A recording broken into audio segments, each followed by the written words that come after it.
to another episode of Maxwell Starr's Beer Reviews, this time the first recorded review of 2013. Happy New Year, folks. Hopefully going to post this pretty soon. This is a beer that I got to take a look at. This one technically is leftovers from the New Year's party over at Heist Almighty's place on December 31st, obviously. We're going to take a look at something extra special that was aged in his cellar for 18 months and then cracked open at the crack of 2013. Allagash 4 Ale. 4 malts, 4 hops, fermented 4 times, 10% ABV. This particular type of beer is considered to be a Belgian-style Quadrupel. Comes from the same breed as the Abbott and Quadrupel style. This is very similar in vein beer to Westvleteren 12, Le Trappe Quadruple, Ekel Brewin 8, like the Three Wise Men. And, of course, several other beers. Rochefort 10. Don't forget Rochefort. Just a second here. Screw it. I'm going to use my Rochefort glass for this. Anyway, I got the chance to try this one last night with the rest of them, and so I kind of know what to expect. But I got the chance to, in order to do a recorded review, I've got like a little bit left of the bottle, so I'm hoping that it's not too flat.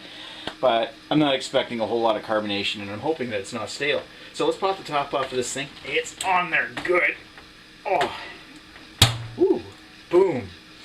Got one of Heist Almighty's cork topper thingies. I really like it. I really like those. I wish I could find some. Let's give it a pour here. So there's not a whole lot left. It's just basically enough for a taste. The dregs at the bottom. Ew. Oh, gross. You can actually see some. I don't know if you can see the... Oh, yeah, there you go. Isn't that nasty? Don't want to drink those. Believe me, I had a rough morning. So did Neely. Okay, so getting a look at this beer. It's a little lighter than I was expecting from a quad. Quads are usually paler than your typical, like an Abbott style would be. I haven't had a whole lot of them. But the ones that I had, I know that the ones that I've had, like Lost Abbey Judgment Day, which I haven't uploaded yet, and Universe 17 Special Reserve, they were kind of a lot darker than this one. So that's one thing big that I noticed that's really a lot lighter than I was expecting. And when poured last night, it had some carbonation, but not an incredible amount. So it does look like it's lost some of its fizz. It wasn't like over the top carbonation, and it drank quite smooth, but yeah, it didn't really have a whole lot of carbonation to begin with. It just had enough to be aesthetically pleasing. So let's move to the smell. Smells like it did. Perhaps maybe a little bit more winey, I think. Oh, give it a sniff now. I mean, you get lots of like red grapes and like peaches.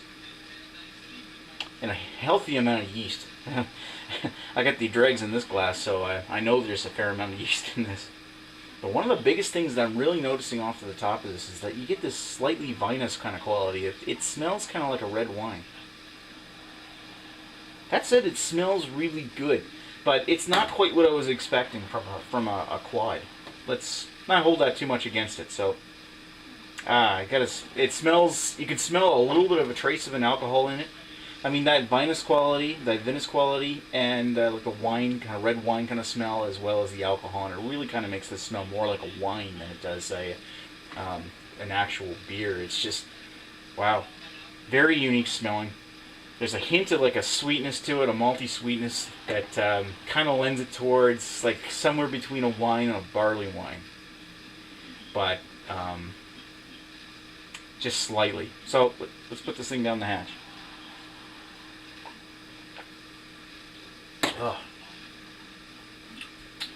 Yeah, there's not a lot of carbonation in it now. It had a little bit more. It was almost somewhat lightly effervescent. It wasn't very strongly carbonated in the first place, but it's really died off in this. But the taste is still there. There's like hints of cinnamon, bits of nutmeg, some other spices like maybe clove, a little bit of hint of banana.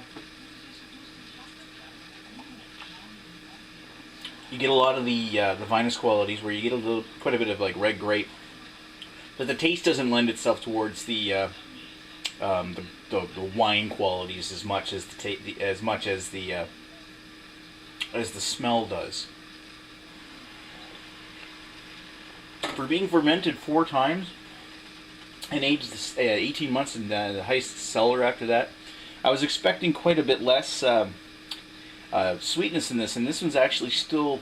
I mean, it's not like barley wine sweet or thick or heavy or anything. It's still coming across as quite light for a quad, but it's still got a fair amount of malt sweetness in there. It's still pretty sweet. I mean, it's not like candy sweet or anything anymore. It's a good amount of malt sweet. There is some flavor qualities in there that kind of lend it, that kind of similar taste to like a barley wine, but much lighter and fruitier. Definitely not as thick. It's pretty nice. Now that I get a chance to try this when I'm not drunk, I like this a lot more than I did last night. I kind of wish that we had a fresher review of this one, and maybe I'll get another bottle at some day. This is only made down in Portland, Maine, so it's next state over. It's just expensive to bring beer back from there. But definitely it's a good quadruple. It's not the best one I've ever had, but when it comes to Belgian styles, it's quite an excellent beer. And a decent light amount of spices interwoven in within that. That's really nice. I'm going to give that a 3.75 out of 5. I really like it. I definitely recommend seeking it out, and it's apparently one of the finest quads out there. But when you stack up if you're stacked up in a category against like Rochefort 10 or Westfletter 12 or something, you've got a lot of competition. But it does a decent job. It's not the best quad I've ever had, but at the same time, it's definitely a good one, and certainly recommended to pick up. Oh, excuse me. So I hope I don't have another Belgian morning. So thanks for watching, folks. Thanks for watching Maxwell Starr's beer review of Allagash 4. Talk to you folks later. Cheers.